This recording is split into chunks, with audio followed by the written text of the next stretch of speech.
Здравейте, проблем с колата ли имате?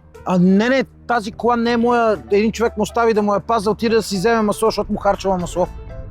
Аз си мислех, че е ваша. Как? Тая трошка ли ще има? Моята е тая там. Вие ли ги предавате тези масла, Авено? Да, Авено, най-добрите. Само бях чувал за тях. Искам да си закупя 5 литра масло. Добре, заповядайте. Супер. Броя ли с карта ще платите? Нямам пари, може ли с карта? Няма проблем. Колко струва това? 70 евро. 70 евро Да. за 5 литра. То си е направо подарък, бе, човек. Доволен ли сте, че си купихте Авено масло от нас? Направо благодаря на Господа, че ви срещнах. Извинявай, тук бях оставил един да ми пази колата, че ми харчи масло. Въобще не ме занимай с твоите проблеми, не ме интересува. Добре, ма то къде изчезна? Извинявай, само вие масла ли продавате също?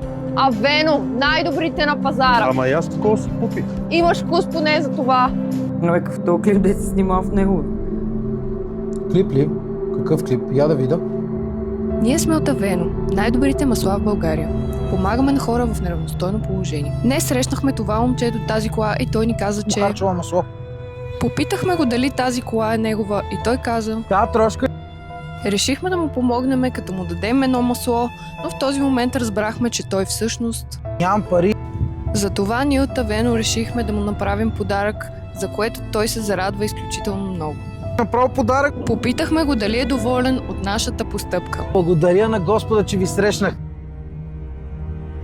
Направо ще я смажа.